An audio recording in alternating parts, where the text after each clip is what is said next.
आज माढा लोकसभा मतदारसंघाच्या निवडणुकीच्या प्रचाराच्या निमित्तानं या देशाचे पंतप्रधान माननीय नरेंद्र मोदी साहेब यांना तिसऱ्यांदा पंतप्रधान करण्यासाठी ज्या दिवशी मोदी साहेबांची पंतप्रधान पदाची शपथविधी चालू असेल त्या क्षणी त्यांच्या बाजूनं बोट वर करण्यासाठी आपल्या माढा मतदारसंघातून रणजितदादा यांना आपल्याला निवडून द्यायचं आहे आणि त्यासाठी आज आपण इतक्या मोठ्या संख्येनं कोळे गावामध्ये उपस्थित आहोत.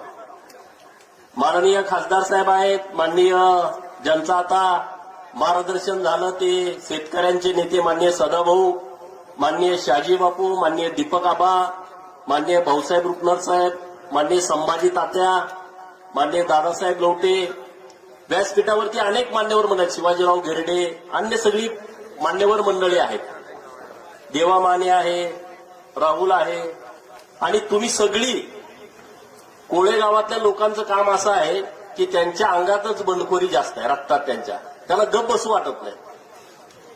जिथं कोणी मस्तीवाला असला का त्याच्या विरोधात दंडकोट थोपाटतं तर ते कोळे परिसरातली लोक थोपाटतात. त्यांना चैन पडत नाही, त्याचा वैयक्तिक काहीच काम नसतं. रणजितदादाकडे यातल्या कुणाचंच काही काम नाही. मला वाटतं 99% लोक रणजितदादाला भेटलेलीच नाही त्यातली, पण तरी सुद्धा त्यांना वाटतंय की मोदी साहेबांना तिसऱ्यांदा पंतप्रधान करण्यासाठी माढा लोकसभेमधून आमचा खासदार तिथे गेला पाहिजे, या भावनेपोटी तुम्ही सगळेजण इथे उपस्थित आहात. मित्रांनो, माढा मतदारसंघ लोकसभेची निवडणूक झाल्यापासून राज्यात गाजतोय. पहिल्यांदा जानकर साहेबांच्या तिकिटामुळे गाजला, आता मोहिते तिकडे निघून गेल्यामुळे गाजला. रोज चर्चा चालू आहे माढा लोकसभेमध्ये काय होणार.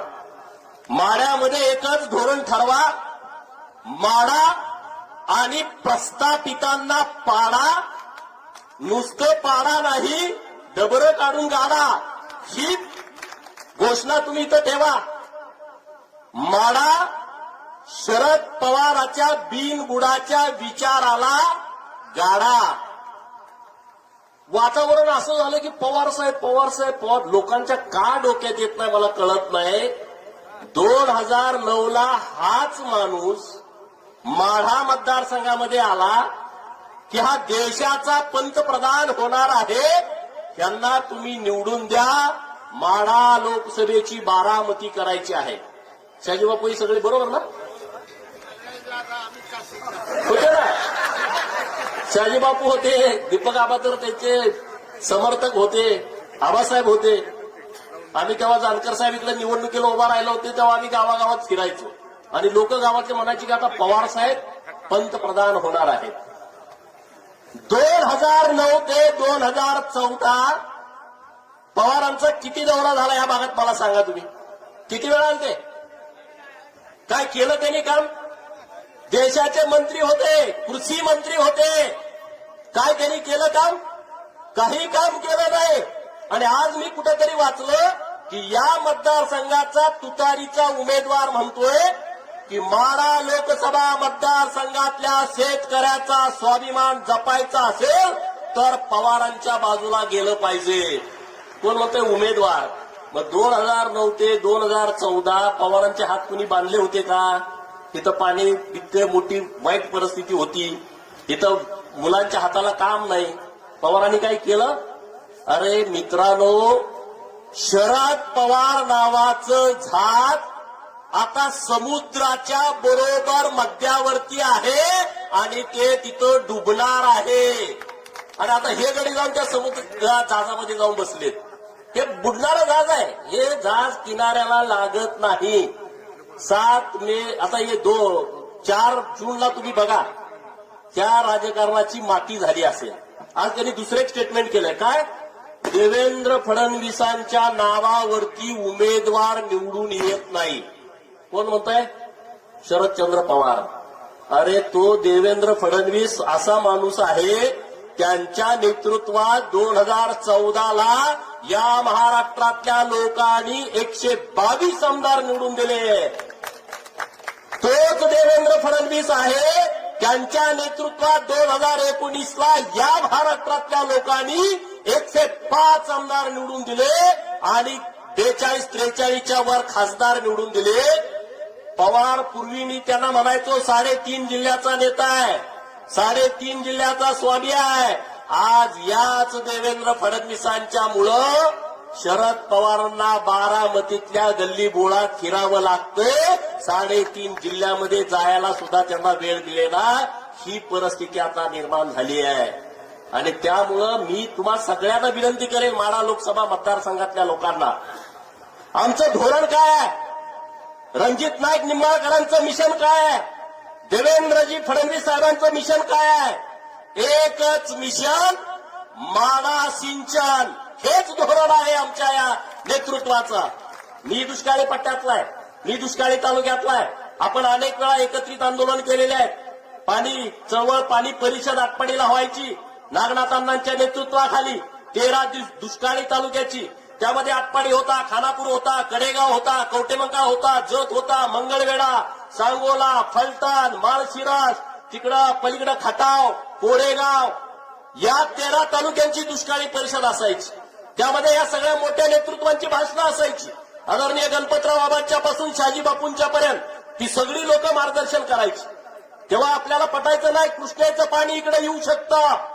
ही पहिल्यांदा संकल्पना मांडली नागनाथांना नायकवडीनी आणि ती संकल्पना सत्यात आणण्याचं काम केलं 95 ते 99च्या युती सरकारनं आणि नंतर 2014 ते 2019 आणि 2022 नंतर आतापर्यंत काम करणाऱ्या माननीय एकनाथ शिंदे आणि देवेंद्र फडणवीस साहेबांच्या सरकारनं हे काम केलं. मित्रांनो, हे विसरताच कामा नाही कुणी. जो शेतकरी आहे, ज्याच्या शेतात पाणी आलाय, ज्याच्या बांधावरती पाणी आलाय, ओढ्या नाल्यात ओगळीत पाणी आलाय, नदीमध्ये पाणी आलाय, आपण विसरता कामा नाही मित्रांनो. ज्यांच्यामुळं अरे हे सोपं काम नाही. 40-40, 50-50 हजार कोटी रुपये दिले नरेंद्र मोदी साहेबांनी. केंद्र सरकारचा पैसा आहे, राज्य सरकारचा पैसा आहे आणि म्हणून आज आपण काय संघर्ष करतोय, आमच्याकडे पाणी सोडा. 5 वर्षापूर्वी आपण काय संघर्ष करत होतो, 7-8 वर्षापूर्वी काय, आम्हाला पिण्याचा टँकर द्या, आम्हाला चारा छावणी द्या. अजून तुमची बिलं निघायचे.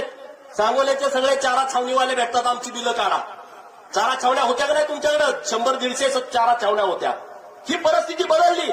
मागे आम्ही समाधान अवताडे साहेबांच्या प्रचाराला गेलो. मी तिथं 15 दिवस होतो. तिथलं 35 गाव आहेत जिथं धनगर समाज बहुल गाव आहे आणि त्या गावातल्या लोकांचं म्हणणं होतं, आमच्या शेतीला पाणी द्या, आम्ही तुम्हाला मतदान देतो. कुणी त्याला पाणी दिलं नाही. आतापर्यंत सगळी आश्वासनं. मागच्या 2 महिन्यापूर्वी सरकारनं त्या 35 गावासाठी पाणी योजना मंजूर केली. मित्रांनो, हे सरकारचं काम आहे.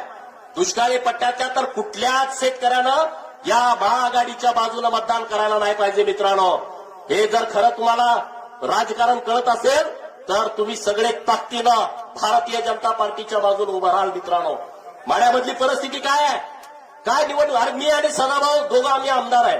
भाऊ, आपण किती प्रामाणिकपणे काम करतोय. अरे या लोकांना आमदारक्या दिल्या, या लोकांना कारखाने वाचवले, ह्या लोकांना एवढी पदं दिली, तरीही भारतीय जनता पार्टी बरोबर प्रामाणिक राहत नाहीत.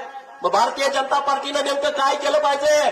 अरे रणजित दादा या भागातल्या सिंचनासाठी पैसे आणणारा माणूस आहे, खमक्या माणूस आहे. त्यांचा संपर्क जरा कमी झाला असेल, परंतु त्यांचा नरेंद्र मोदी साहेब आणि अमित शहांच्याकडे संपर्क चांगला आहे आणि तिथंच खरं आपल्या गणित अवलंबून आहे. विकासाचा निधी केंद्रातून आणण्याची धमक या नेतृत्वामध्ये आहे आणि म्हणून तुम्ही सगळे ताकदीनं उभा राहा. चिंता करू नका. अरे देशात 400 पारची घोषणा आहे नरेंद्र मोदी साहेबांची. विरोधीमध्ये काय तुम्ही खासदार मतं देऊन काय करणार आहे? तुम्ही वाया घालू नका मतं. विरोधात आता वातावरण असं झालंय, वातावरण तसं झालंय, संविधानाला धोका आहे. त्यांच्या एवढ्या भारी आयडिया असतात ना, एवढी पिल्लं भारी सोडते की संविधान धोक्यात आलंय म्हटलं का मग गावात, अरे संविधान धोक्यात आलंय, संविधान धोक्यात आलंय. मला त्या लोकांना प्रश्न विचारायचा आहे की जेव्हा देश स्वतंत्र झाला तेव्हा संविधानाच्या विरोधात तुम्ही 370 कलम का लागू केला? काश्मीरला तुम्ही काय वेगळं केलं? तेव्हा तुम्ही संविधानाच्या विरोधात नाही का केला?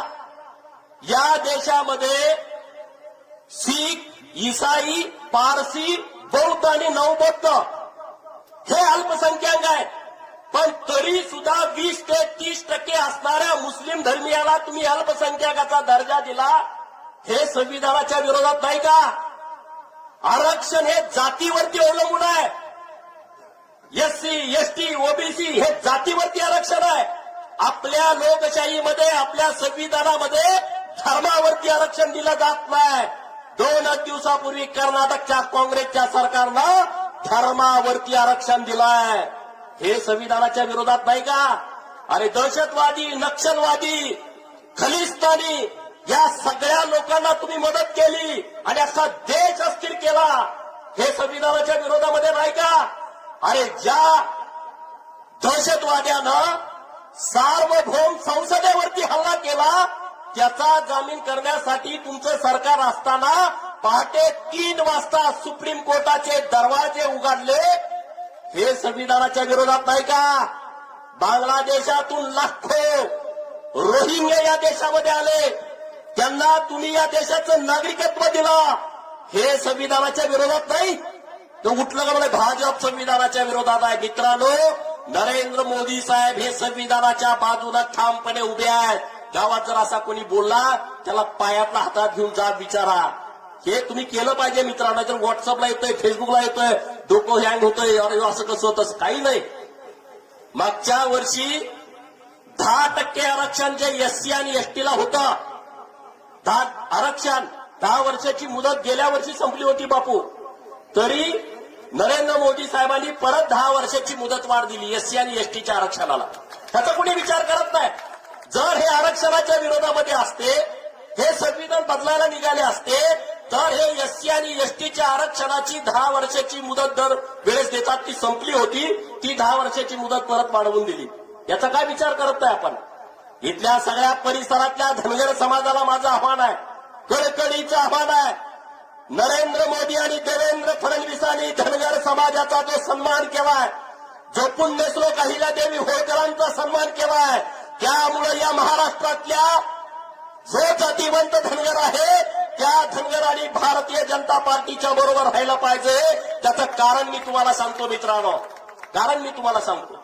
तुम्ही पाचेगावच्या चौकात जावा, तुम्ही अहिल्यादेवीचा पुतळा लावायला बघा, वाद होतोय का नाही बघा तुम्ही. मी इथलं सांगतो परिस्थिती. तुम्ही हातीच्या तिथं जावा, तिथं तुम्ही त्या पुलावरती लिहायचा प्रयत्न करा अहिल्यादेवी होळकर चौक. काहीतरी समाजामध्ये तेढ निर्माण होते. अरे इथं लावू नका, तिथं लावू नका, गावात वाद तयार होतो. अरे या राज्यामधला सर्वात मोठा जिल्हा अहमदनगर, त्या अहमदनगरचं नाव बदलून पुण्यश्लोक अहिल्यादेवी नगर करण्याचा निर्णय या सरकारनं घेतला. हा आपला सन्मान आहे का नाही सांगा? आहे की नाही सन्मान? अरे या औरंगाबादचं नाव बदलावं अशी घोषणा 1988 ला हिंदू हृदय सम्राट बाळासाहेब ठाकरेंनी केली. 1988 ते 2022 नाव बदलता आलं नाही. एकनाथ शिंदे आणि देवेंद्र फडणवीस साहेबांच्या नेतृत्वात 2022 ला नाव बदललं मित्रांनो, आणि धर्मवीर छत्रपती संभाजीनगर केलं. आपण तर मागणी 2022 ला केली होती आणि 2023च्या 31 मेला माननीय मुख्यमंत्री आणि उपमुख्यमंत्री चौंडीला आले होते आणि तिथं त्यांनी मागणी मान्य केली. त्याच्यावरती ते थांबले नाहीत. मागं जेव्हा आचारसंहिता लागण्यापूर्वी महाराष्ट्र मंत्रिमंडळाची कॅबिनेट झाली, त्या कॅबिनेटमध्ये अहमदनगरचं नाव बदलून पुण्यश्लोक अहिल्यादेवी नगर करण्याचा कॅबिनेटनं प्रस्ताव मंजूर केला. मित्रांनो, आपला सन्मान नाही? तुम्ही सोलापूर जिल्ह्यात राहता. 2004 ला सोलापूर विद्यापीठ स्थापन झालं. आपली सगळ्यांची मागणी होती, तेव्हा आघाडीचं सरकार होतं, की सोलापूर विद्यापीठाला पुण्यश्लोक अहिल्यादेवींचं नाव द्या. पवारांच्या नेतृत्वाखाली आघाडीचं सरकार होतं, त्यांनी ब्रश शब्द सुद्धा काढला नाही. देवेंद्र फडणवीस साहेब मुख्यमंत्री असताना 2019च्या फेब्रुवारी महिन्यामध्ये सोलापूर विद्यापीठाचं नाव बदललं आणि पुण्यश्लोक अहिल्यादेवी होळकर सोलापूर विद्यापीठ हे नाव दिलं. मित्रांनो, कोण आपली बाजू घेत आहे? कोण आपल्या बाजूनं बोलतोय? कोण आपल्या बाजूला ताकदीनं उभा राहतोय? या महाराष्ट्रातल्या ओबीसींना मोदी घरकुल योजना चालू केली या सरकारनं. गावातला सुतार, लोहार, कुंभार, नाभिक, गावातला लोणारी, गावातली सगळी घटक या लोकांना 12 लाख घरं देण्याचा निर्णय सरकारनं घेतला. मित्रांनो, आज आपण पंतप्रधान आवासमधून जी घरं देतोय, राहिलेल्या लोकांना मोदी आवासमधून घर देऊ शकतो. हे कुणामुळे घडतंय? कारण सरकार आपल्या सगळ्या लोकांना विचारात घेऊन काम करताय. सरकार आपल्या बाजूनं ताकदीनं काम करताय. आणि म्हणून रणजितदादांना आपण सगळे ताकदीनं दिल्लीला पाठवूया. आज शाजीबापू त्यांच्या सोबत आहेत, दीपक आबा राष्ट्रवादी काँग्रेसचे नेते ते त्यांच्या सोबत आहेत. पण मी तुम्हाला सांगोलकरांना विनंती करतो, लोकसभेच्या निवडणुकीकडे आपण दूरदृष्टीनं बघितलं पाहिजे. लोकसभेची निवडणूक हा देशाचा पंतप्रधान ठरवणारी निवडणूक आहे. लोकशाहीमध्ये लोकसभा हे सर्वोच्च मंदिर आहे. आणि नरेंद्र मोदी साहेब नुसत्या देशाचे नेते नाहीत, अखंड जगातले अनेक राष्ट्र म्हणतायत की आमचं नेतृत्व नरेंद्र मोदी साहेबांनी करावं. जगातली राष्ट्र म्हणतायत. आता सदाभाऊनी तुम्हाला सांगितलं, युक्रेन आणि रशियाचं युद्ध सुरू होतं आणि मग तिथून निरोप आला की भारताचे विद्यार्थी अडकलेत, भारताची लोक अडकलेत. मोदी साहेबांनी फोन फिरवला आणि युद्ध बंद. दुपारचे 4 तास युद्ध बंद. ज्याच्या हातामध्ये तिरंगा झेंडा आहे त्याला सोडायची, नाहीतर मग बॉम्ब गोळ्या चालूच होत्या. अरे भारताची पोरं तर आली, पण पाकिस्तानच्या पोरांनी सुद्धा तिरंगा हातामध्ये घेतला आणि आम्ही भारताचे नागरिक आहोत म्हणून ते तिथून निघून आले आणि मोदी साहेबांना धन्यवाद दिलं. मित्रांनो, पाकिस्तानची पोरं सांगतायत की नरेंद्र मोदी साहेबांच्या देशातले आम्ही आहोत. आणि आम्ही काय म्हणतोय? राहुल गांधी. राहुल गांधी आहे काय? राहुल गांधी काय? त्यांच्याकडे विचारधारा आहे काय? त्यांच्याकडे काम आहे म्हणजे आम्ही लोकशाही जतन करतो. शरद पवारांचं आणि राहुल गांधीचं काय स्टेटमेंट आहे? नरेंद्र मोदी लोकशाहीच्या विरोधात आहे. नरेंद्र मोदी संविधान बदलणार आहे. हे कोण म्हणतंय? राहुल गांधी आणि शरद पवार. 1998ला राहुल गांधीची मम्मी राष्ट्रीय काँग्रेसची अध्यक्ष झाली. ती 2020 पर्यंत एकटीच अध्यक्ष होती. 1998 ते 2020 22 वर्ष अध्यक्ष बदल नाही. आणि इकडे पवार साहेब 1999 पासून अजितदादांना उचलबागडी करण्यापर्यंत राष्ट्रीय अध्यक्ष तेच होते. आणि ते म्हणतायत की लोकशाही धोक्यात येत्या. अरे आम्ही देशामध्ये लोकशाही मानतो आणि पक्षात पण लोकशाही मानतो. लालकृष्ण अडवाणी, नंतर बंडारू लक्ष्मण, कुशाभाऊ ठाकरे, नितीनजी गडकरी, व्यंकय्या नायडू, ही सगळी लोक, अमितभाई शहा, जेपी नड्डा आता अध्यक्ष आहेत, ही सगळी लोक 98 पासून पुढे अध्यक्ष झालेले आहेत. पार्टीमध्ये पण लोकशाही मानतो आम्ही भारतीय जनता पार्टीमध्ये. हे नुसता असा काही प्रकार सुरू नये. आणि म्हणून तुम्हाला माझी विनंती आहे, या पवारांच्या भूलथापाला तुम्ही बळी पडू नका. 9 ते 14 आपण इथली परिस्थिती सगळी बदललेली आहे. दुष्काळी पट्ट्यांचं त्यांना काही देणं घेणं नाही आहे. कुठल्याही दुष्काळी पट्ट्यामध्ये त्यांनी कुठला निधी दिला नाही. आता 7,000 कोटी रुपये आपल्या सरकारनं 109 गावांना दिले. शाजीबापू त्यामध्ये प्रयत्नाला आहेत बघा. 109 गावाला टेंबूमध्ये 7,000 कोटी रुपये दिले. अनेक गावं तुमच्याही तालुक्यातल्या गावांचा अनेक समावेश झालाय. अरे मग आपलं जर जीवन ज्यांच्यामुळे बदलणार असेल, ज्या पार्टीमुळं, ज्या विचारामुळं, तर आपली जबाबदारी आहे ना रणजितदादाच्या पाठीमागं ठामपणे उभं राहणं, त्यांना खासदार म्हणून निवडून देणं. आज हा सगळा माढा मतदारसंघ आहे तो पुरा आपला दुष्काळी पट्टा आहे. काही भागच सुपीक असेल, नाहीतर सगळा पुरा दुष्काळी पट्टा आहे. आणि इकडे काय आमदार खासदारकीचं इकडं एवढं यांना हे लागलेलं आहे, ढवळ लागल्यासारखं. आमदार खासदारकी घरात पाहिजेच, त्याशिवाय यांना जुळत नाही. आणि म्हणून आपण सगळ्या लोकांनी शुद्धपणे विचार करावा. सांगोला मतदारसंघातून क्रांतिकारी मतं ही भारतीय जनता पार्टीच्या महायुतीच्या बाजूने पडली पाहिजे. अरे रामोशी समाजाचं महामंडळ आपल्या सरकारनं केलं. रामोशी समाजाला माझं अपील आहे. अरे आपलं कुणी नाव घेत नव्हतं आणि रामोशी समाज या माढा मतदारसंघामध्ये लाखाच्या संख्येमध्ये आहे. अरे राजे उमाजी नाईकांची जयंती सरकारनं साजरी करावी, हे अनेक वर्षापासूनचं आंदोलन होतं. देवेंद्र फडणवीस साहेबांनी राजे उमाजी नाईकांची जयंती सरकारतर्फे साजरी करण्यास सुरू केली. पुण्यश्लोक अहिल्यादेवींची जयंती सरकारनं साजरी करावी अनेक वर्षापासूनची मागणी होती. त्यांनी कधी निर्णय घेतला नाही. माननीय देवेंद्रजींनी निर्णय केला आणि सगळ्या सरकारी कार्यालयामध्ये पुण्यश्लोक अहिल्यादेवींची जयंती साजरी व्हायला लागली.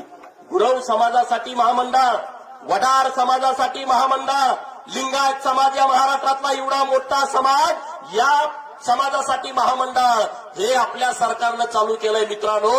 आज 4 पोरं मंत्रालयामध्ये पदाधिकारी म्हणून जाऊन बसतील. ही ताकद भारतीय जनता पार्टीच्या सत्तेचं विकेंद्रीकरण करण्याचं धोरण भारतीय जनता पार्टी नेहमी राबवते मित्रांनो. म्हणून माझ्यासारखा कार्यकर्ता विधान परिषदेचा सदस्य झाला की ज्याला तुमच्या सगळ्यांचा आशीर्वाद होता, सगळ्यांचं पाठबळ होतं. ही चेन आहे सगळ्यांची, ही टीम आहे. हे शक्य नाही. सदाभाऊंनी सांगितलं तसं आमदार होणं एवढं सोपी गोष्ट आहे आपल्यासारख्या सामान्य फाटक्या लोकांना. देवेंद्र फडणवीस 800 किलोमीटर पडळकरवाडीपासून लांब आहेत. तिथून त्यांनी नजर टाकली माझ्यासारख्या पोरावरती आणि विधान परिषदेचं सदस्य केलं मित्रांनो.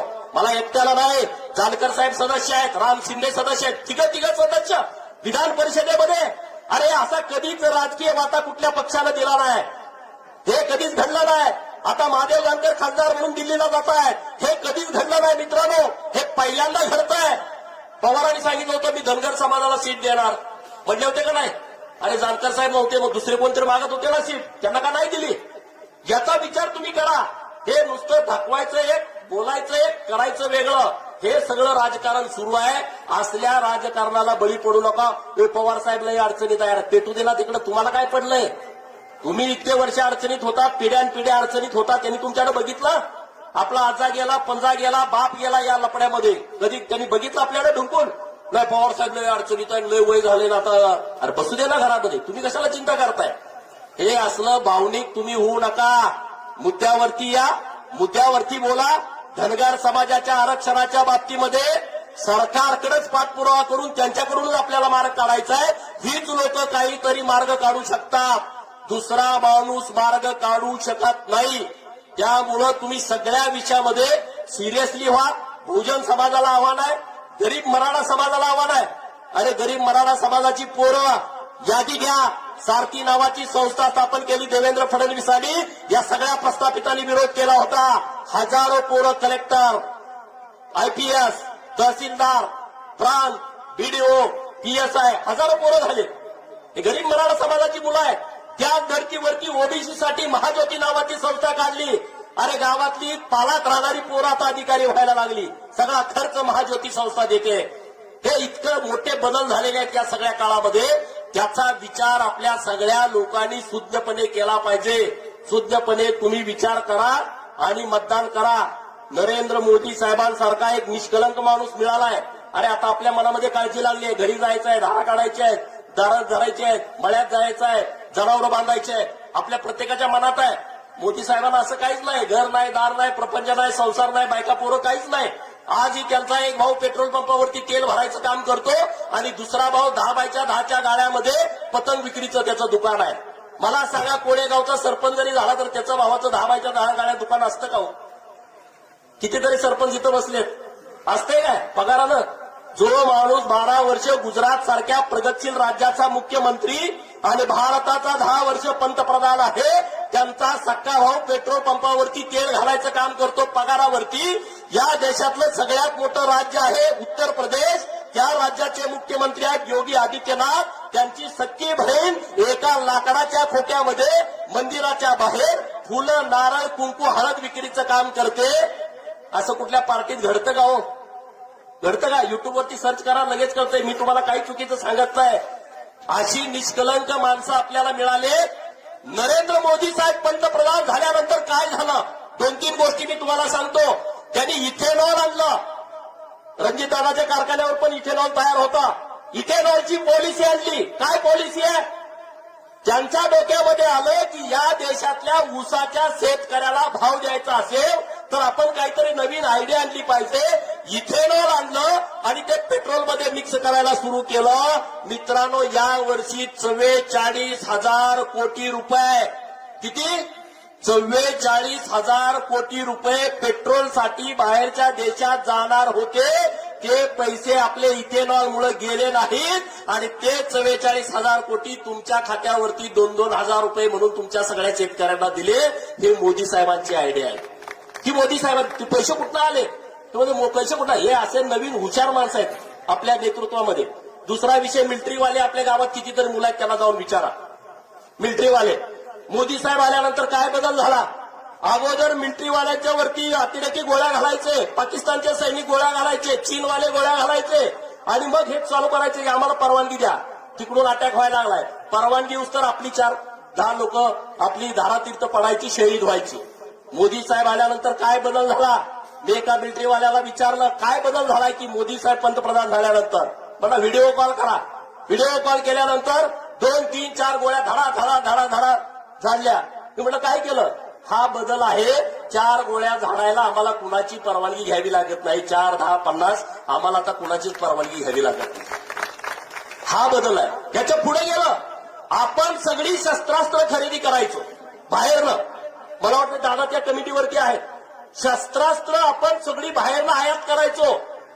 पहिल्यांदा नरेंद्र मोदी साहेबांच्या नेतृत्वात यावर्षी 22,000 कोटीची शस्त्रास्त्र 83 देशांना 2800 प्रकारची वेगवेगळी शस्त्रास्त्र निर्यात केलेली आहेत. नरेंद्र मोदींच्या नेतृत्वात एवढ्यावरती ते थांबले नाहीत. बाहेरच्या राष्ट्रातली काही शस्त्र आपल्याला घ्यायची असली तर आपल्या पॉलिसीमध्ये बदल केला. पहिली 50% शस्त्र आपण विकत घेणार, दुसऱ्या 25% शस्त्रास्त्रामध्ये तो देश आणि आपला देश अशी पार्टनरशिप असणार आणि राहिलेल्या 25%मध्ये त्यांनी त्यांची कितीही महत्वाची टेक्नॉलॉजी असली तर ती त्यांनी आपल्या भारताला द्यायची. म्हणजे परत आपण त्या देशाकडे शस्त्र मागायला जाणार नाही. ती शस्त्र आपण आपल्याच भारतात तयार करणार. हे राहुल गांधीला कळलं, हे शरद पवारांना कळलं. हे शरद पवारांच्या पार्टीच्या विचारात कोणी काम करते त्याला कळलं का हो?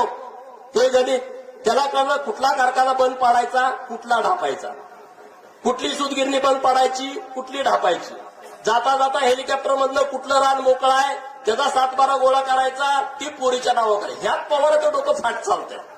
पवाराचं डोकं देशहितामध्ये चालत नाही. मुंबईमध्ये 12 बॉम्बस्फोट झाले. शिवगडी म्हणला 13 झाले. 13 कुठं झाला? मशिदीत झाला. त्यांच्या त्या पुस्तकात त्यांनी लिहून ठेवलंय. देशाशी गद्दार वागणारी अवलाद आहे ही. मित्रांनो, हा विषय तुम्ही समजून घ्या. मुंबईमध्ये हजारो लोक आपली मृत्युमुखी पडली. सगळ्या मुंबईमध्ये रक्त रंजित सगळी मुंबई झाली आणि तुम्ही असे प्रकार करता. आणि तुम्ही सगळी लोक शून्य आहात. तुम्ही तर सगळे आहात हो आपली माणसं. पण त्या लोकांना समजावून सांगा की जी आमच्या विरोधामध्ये मतदान करायची भाषा करतायत त्या लोकांना समजावून सांगा नरेंद्र मोदीच्या बरोबर जाणं गरजेचं काय. अरे राहुल गांधी नुसता मोदीच्या विरोधात असता मला काळजी वाटली नसती. अखिलेश यादव, अरविंद केजरीवाल, ममता बॅनर्जी, तिकडे लालू प्रसादाची 2, 3, 4 काय पोरं आहेत ती विरोधात असती मला काळजी वाटली नसती. तिकडचा स्टॅलिन, तिकडे तामिळनाडूवाले, केरळवाले विरोधात असते मला त्याची अजिबात काळजी वाटली नसती. इकडे मुंबईमधला उभाटा उद्धव ठाकरे असेल किंवा शरद पवार असतील हे विरोधात ह्याची मला काळजी वाटली नसती. परंतु चीन सारख्या राष्ट्राला वाटतंय की नरेंद्र मोदी 3ऱ्यांदा भारताचा पंतप्रधान झाला नाही पाहिजे याची काळजी मला वाटते आणि ती तुम्हालाही वाटायला पाहिजे. पाकिस्तान सारखं राष्ट्र म्हणताय नरेंद्र मोदी 3ऱ्यांदा पंतप्रधान झाला नाही पाहिजे याची काळजी या देशातल्या प्रत्येक नागरिकाला वाटली पाहिजे. अमेरिकेसारख्या राष्ट्राला वाटते की नरेंद्र मोदी जर 3ऱ्यांदा भारताचे पंतप्रधान झाले तर भारत जगातली सगळ्यात मोठी महासत्ता बनेल. आपल्याला महासत्ता बनवायचा आहे की नाही? भारताला बनवायचं आहे की नाही? आता तुम्ही आम्ही सगळे शेतकरी आहे. कधी पेपरला तुम्ही बातमी वाचली का हो? युरियाचा काळा बाजार झाला. पेपरला बातमी आली त्या 3, 4, 5 वर्षामध्ये? टीव्हीला बातमी आली का नाही आली? जेव्हा जेव्हा आपल्याला युरिया लागायचा तेव्हा बातमी यायची युरियाचा काळा बाजार झाला आणि युरिया महाग व्हायचा. का नाही आली? निम कोटेड नावाचा युरिया काढला. केंद्र सरकारने शास्त्रज्ञाला पुढे घालून टेक्नॉलॉजी डेव्हलप केली. निम कोटेड युरिया काढला. त्याचा भेसळमध्ये उपयोगच होत नाही, त्यांना कुणी घेत नाही, त्यामुळे आता त्याचा काळा बाजार होत नाही. हे शेतकऱ्याच्या बाजूने नाही. हा निर्णय अरे अनेक निर्णय शेतकऱ्यांच्या बाजूने केले. मित्रांनो, तिथं कोण आहे असा की ज्याला किसान सन्मानचे पैसे मिळत नाहीत? शेतकऱ्याला 2-2 हजार रुपये मिळाले. कोणाकोणाला त्यांनी बोटवर करा. 2-2 हजार रुपये तुम्हाला मिळाले. तुम्ही कुणाला भेटला? तुम्ही कुणाला लाच दिली? तलाट्याला दिली, कुणाला तहसीलदारला दिली, सर्कलला दिली, कुठल्या पुढाऱ्याला भेटला? कुणाच्या घरामध्ये उज्ज्वला गॅस मिळालाय? कुणाच्या घरामध्ये उज्ज्वला गॅस मिळालाय? कुणाच्या घरामध्ये 5 किलो धान्य मिळतंय मोफत? की मार्ग, नॅशनल हायवे, पाण्याचे विषय, किती विषय मार्गी लावले. आणि आणखी राहिलेले विषय मोदी साहेब म्हणतात हा ट्रेलर आहे, पिक्चर अजून बाकी आहे. पिक्चर आपल्याला पुढे बघायचं आहे. अरे मेडिकल कॉलेजची पॉलिसी बदलली नरेंद्र मोदी साहेबांनी. आपल्या इथं एमबीबीएस, बीडीएस, बीएमएस ला कोणाच्या घरातल्या मुलाचं ऍडमिशन आहे का? मेडिकलला पहिल्या सगळ्या सीटा ह्या मेडिकल कॉलेजच्या चेअरमनला मिळायच्या. त्या चेअरमनच्या विरोधात कुणी जात नव्हतं. मोदी साहेबांनी पॉलिसी बदलली आणि आता त्यांना फक्त नुसती फी ठेवलेली आहे. केंद्र सरकारने फी निश्चित केली आहे आणि तिथं आपल्या गरीबाची मुलं ऍडमिशन घेतात. एवढे सगळे बदल झालेत. सांगत बसलो तर रात्रापुरी पडेल. माझ्यानंतर वक्ते बोलणार आहेत, बापू बोलणार आहेत, रणजित साहेब बोलणार आहेत. तर तुम्हाला माझी विनंती आहे, कोळे परिसरातल्या लोकांना विनंती आहे, ह्या तुम्ही कुठल्या विचारात अडकू नका. लोकसभेची ही निवडणूक आहे, विधानसभेची ही निवडणूक नाही आहे, जिल्हा परिषद पंचायत समितीची ही निवडणूक नाही आहे. देशाचं भवितव्य ठरवणारी ही निवडणूक असल्या कारणानं कोण कुठं गेला ह्याच्याकडे तुम्ही लक्ष देऊ नका. जो कोणी असेल तो उभा राहील तेव्हा तुम्ही त्यांच्या पाठीमागे उभा राहा.